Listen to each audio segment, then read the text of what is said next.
Tusen takk, president. Høyre sitt styringskonsept i utarbeidelsen av vårt alternative budsjett i 2012, det har vært trygghet gjennom kunnskap og konkurransekraft.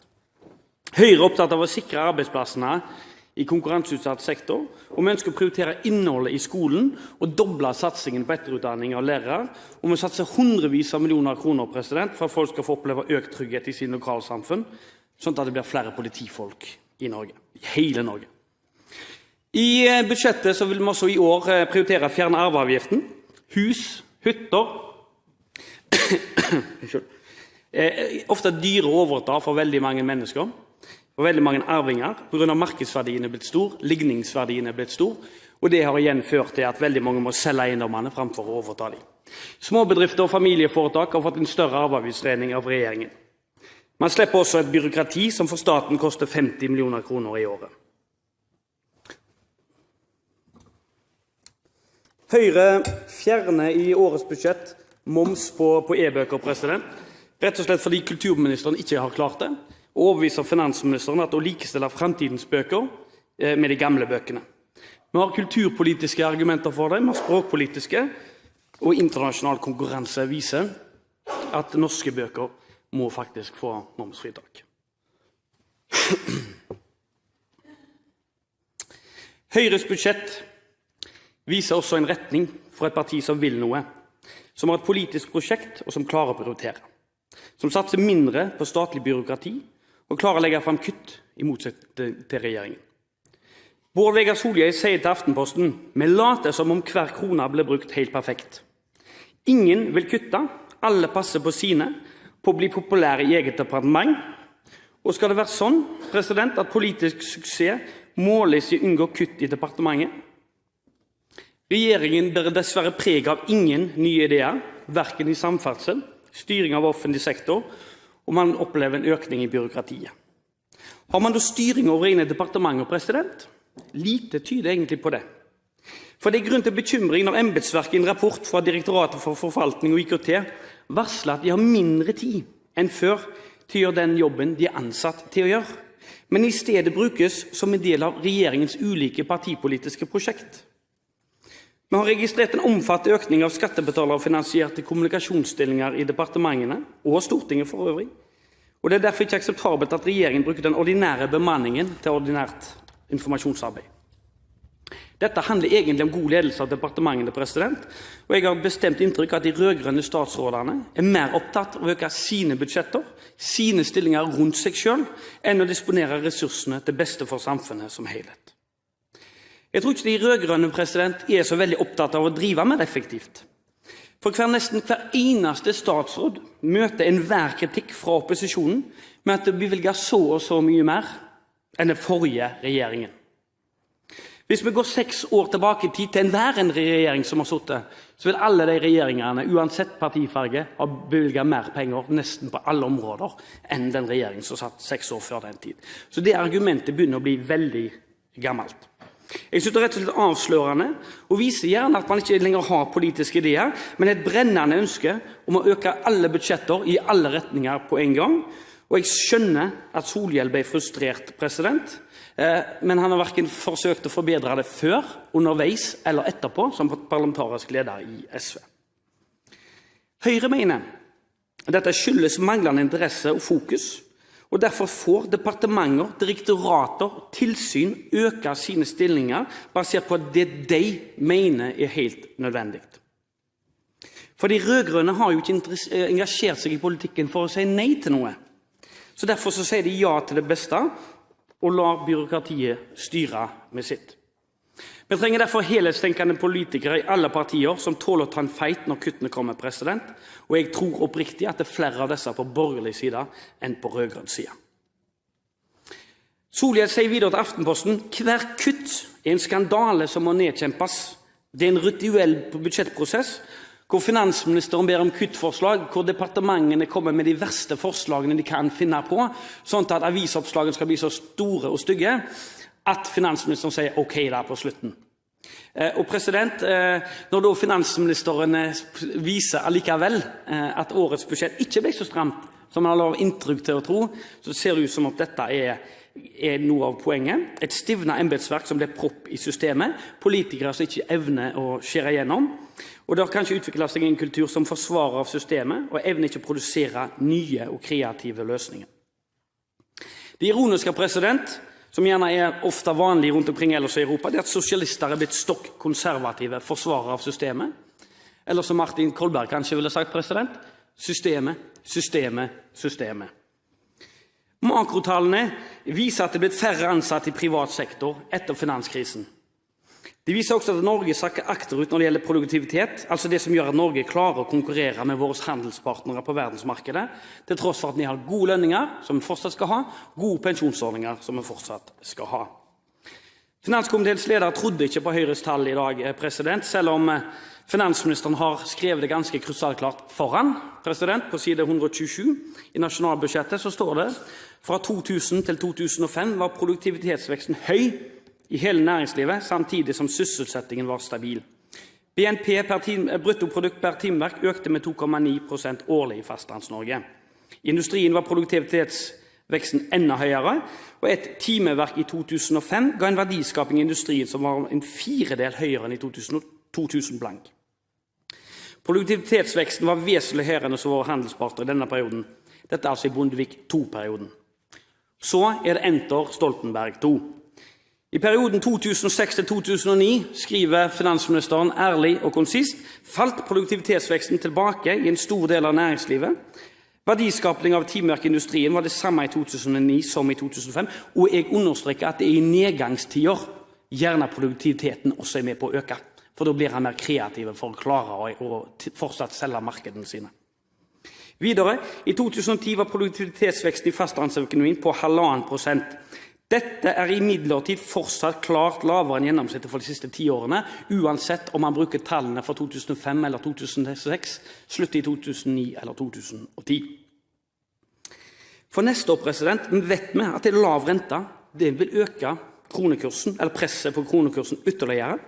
Og regjeringen legger altså frem et statsbudsjett som viser en lønnsvekst på 4%, som nå er sendt til retningsgiver til alle kommunepolitikere og fylkespolitikere som nå lager sine budsjetter og blåser opp forventningene om et meget godt lønnsoppgjør, meget lav rente, som er bra for noen, men Høyre vet at det er konkurranseutsatt industri som taper, og vi vet også at når konkurranseutsatt industri taper, så taper hele samfunnet, Og når vi da i tillegg har den særnorske formuesskatten som må betales uavhengig om bedriften går bra eller dårlig, så viser i hvert fall det at denne regjeringen ikke gir noe gratis til norsk næringsliv for å bedre produktiviteten.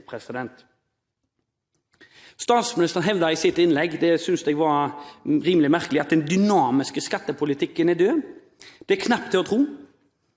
Høyre er riktig nok svært forsiktig med å saldere våre budsjetter med økte inntekter fra skattelettelser, men når der man sier at den er død, det er rett og slett misvisende. Fordi skattelettelser i nedgangstider, det er dynamisk skattepolitikk. Skatteletter som motiverer til arbeid fremfor å gjøre det mindre lukrativt å være på trygd, det har en dynamisk effekt. Skatteletter som gjør at innlåst kapital brukes til ny virksomhet og nye arbeidsplasser, ja, det har en dynamisk effekt. Statsministeren ser ut til å tro at vi i Høyre eller FrP eller KrF eller Venstre, som gjerne har en viss tro på det, at vi finansierer det med kroner for kroner. Finansministerens eget departement, viser at for enkelte skatteavgiftslettelser så kan inntil 25% brukes, for andre lavere. Men det er ingen i Finansdepartementet som nå sier det samme som statsministeren sa, nemlig at dynamiske skattepolitikken er det, fordi det klarer påvise effekter, og departementet skriver jo også at man i fremtiden skal se på hva dynamiske effekter kan påvirke de skattemodellene departementet bruker. I Høyres skatte- og avgiftsopplegg så har vi lettelser på over 12 milliarder kroner. Vi har lagt inn 300 millioner en dynamisk skatteeffekt ut av det. I tillegg til det som får være ytterligere forsiktige, så har vi ca. 250 millioner i mindre pengebruk enn regjeringen, så der man viser at vi faktisk ikke bruker pengene til andre formål, men vi signaliserer en retning, og at departementet er nødt til å bruke bedre modell.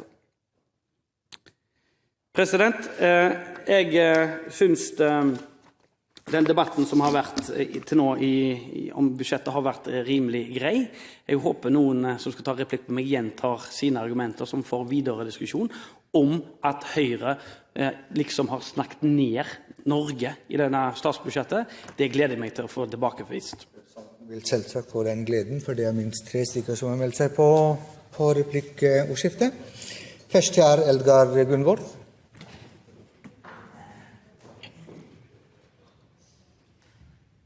Gunvor Eldgar.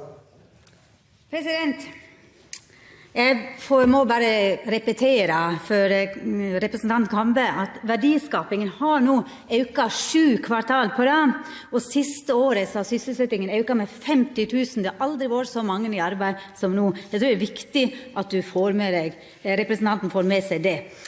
Og det er veldig bra, men fortsatt så må vi ha en aktiv næringspolitikk for å se fremover. Og Norge er en stor skipsnasjon som har gjort Norges verdensledende på maritim teknologi.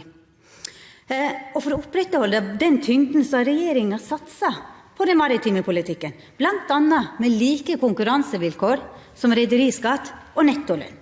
Noe som Høyre vil kutte med 500 millioner. Og hvordan kan representanten Kambe, som til og med kommer fra Haugesund, der det er en stor maritim klynge, som faktisk står veldig sterkt, og jeg lurer på hvordan representanten kan være med på å svekke den sektoren i så stor grad. Representanten Kambe. Arbeiderpartiet har for 3 år på rad kuttet i nettolønnsordningen, så mye nettolønnsordning at det lenger ikke heter nettolønnsordning, det er en refusjonsordning. Høyre er med på også det kuttet som Arbeiderpartiet foreslår, og kutter noe mer, men vi bevilger fortsatt langt over 1 milliard kroner i nettolønnsordningen i Norge. Så det er altså sånn at det er andre ting også som betyr noe for om norske sjøfolk skal få gå på jobb på norske skip. Det er blant annet i rammebetingelsene, det gjelder formueskatt. Mange av de fleste rederiene i Norge som ennå ikke går på børs, det er familieeide bedrifter, hvor arveavgift ødelegger veldig mye for generasjonsskiftene. Formueskatt er veldig ødeleggende for dem. Mange av de bedriftene i dag som går dårlig, betaler formueskatt likevel, til tross for at de har store underskudd. Og det, er ikke en god politikk for norske sjøfolk. Jeg tror Høyre har en mye mer helhetlig politikk, som både ivaretar eierne, som både ivaretar utdanningen, den maritime utdanningen, men også som ivaretar norske sjøfolk. Så Høyre har en veldig god maritim politikk, Neste replikant Torfinn Opheim, deretter Per Olaf Lundteigen.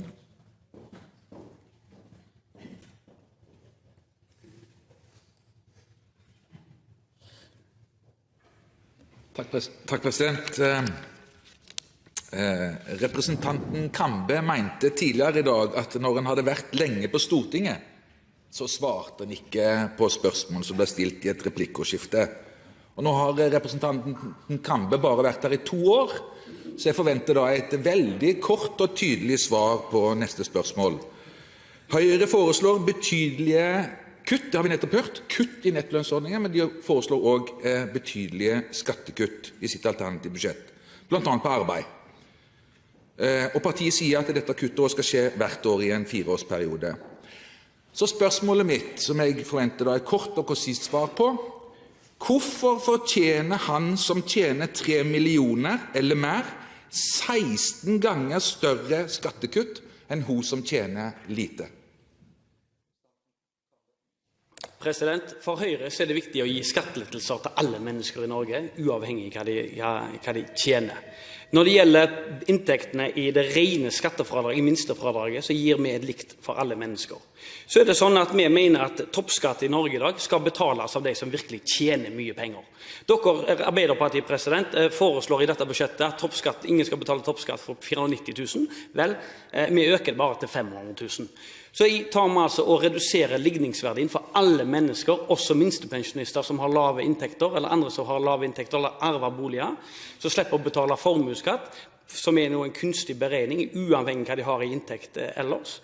Så vi mener det at det er viktig for veldig mange mennesker, særlig de lavtlønte som har enten redusert stilling eller har problemer med å komme seg inn i arbeidslivet, at det blir lettere for de som skal skape fremtidens bedrifter. Og det er noe av hovedkritikken fra Høyre mot denne regjeringspolitikk, at man ignorerer den konkurranseutsatte næringsbehov, som gjør altså at mange av de som skulle hatt en jobb, ikke kanskje kan få det. Ønsker representanten Opheim en ny replikk? Så kan han gjøre det nå. Ja, takk, president. Jeg skal gjenta spørsmålet. Jeg skal bare gjøre innledningen mye kortere, og så kanskje du kan prøve å svare en gang til. Hvorfor fortjener den personen som tjener over 3 millioner 16 ganger mindre skatt enn hun som tjener lite? Representanten Kambe. Ja, beklager. President, det har ikke noe med ordet rettferdighet og fortjene og sånne ting. Det en sånn sosialdemokratisk konstruksjon som på her. Dette handler jo om hva det går eventuelt utover. Folk som da betaler 3 millioner, som har en lønnsinntekt på 3 millioner kroner, det det veldig få mennesker som har. Det har det gjerne på toppen av at de eier aksjer, at de bruker egne penger til å ta risiko for å hjelpe bedrifter som trenger kapital til å investere i fremtiden. Noen av dem vil de få som utbytte, dermed vil de få en god inntekt. Noen har også investert i egne selskaper, og da det faktisk et poeng for Høyre å oppmuntre at flere mennesker gjør det. Flere mennesker bruker sparepengene sine på å kjøpe aksjer i norske bedrifter. Flere mennesker starter egne bedrifter, lar det være, og dermed at de får beholde en del. Det incitamentet mennesker skal ha som starter små og mellomstore bedrifter, må være noe annet enn den innfallsvinkelen som Arbeiderpartiet har, president. Neste og siste replikant Per Olaf Lundteigen. Representanten Kambe frimodig, og jeg setter pris på det. Representanten har også flere gode poenger, blant annet om byråkrati, som jeg setter stor pris på. Men det inntrykket en sitter igjen med, det var jo ganske sterkt at vi som da representerer de rødgrønne, vi ikke så mye tess. Det jo greit å ta med seg. Men det kan jo hende at det har visse nyanser dog, og kan være en anbefaling til senere. Klassikeren til Kambe jo den særnorske formuesskatten, ja, innført i 1881 mot kapitalens ønske, for de ønsket eiendomsskatt i stedet. Det var bedre for dem. Finanskapital blir jo ikke eiendomsskattlagt. Mitt spørsmål hvilke land har mindre eiendomsskatt enn Norge? Når Høyre driver og snakker så mye om den særnorske formuesskatten, for den særnorsk, men hvilke land har mindre eiendomsskatt enn Norge? Når tar Høyre det fram? Representanten Kambe. President, når Høyre bruker det samlede skatte-, avgifts- og kostnadsnivået for å kritisere den rødgrønne politikken, så har ikke det har noe med formuesskatten selvsagt som særnorsk. Eiendomsskatt jo ikke særnorsk, det det veldig mange andre som har, særlig de som har fjernet formuesskatten. President, og hvis siden Lundteigen tar det opp, så kan Lundteigen også se Høyre sitt alternative statsbudsjett. Der fjerner man, i motsetning til hva Senterpartiet klarer, vi klarer å redusere formuesskatten med flere milliarder kroner, som også kommer hans velgere på landet, i bygdene til gode. Så vi øker med avskrivningene for veldig mange næringsdrivende som skal investere i maskiner, parker og utstyr, som også kommer bøndene til gode. Så president, ja, vi har ingen reduksjon i eiendomsskatten i dette statsbudsjettet, det helt korrekt. Vi har prioritert arveavgift, formuesskatt og personbeskatning.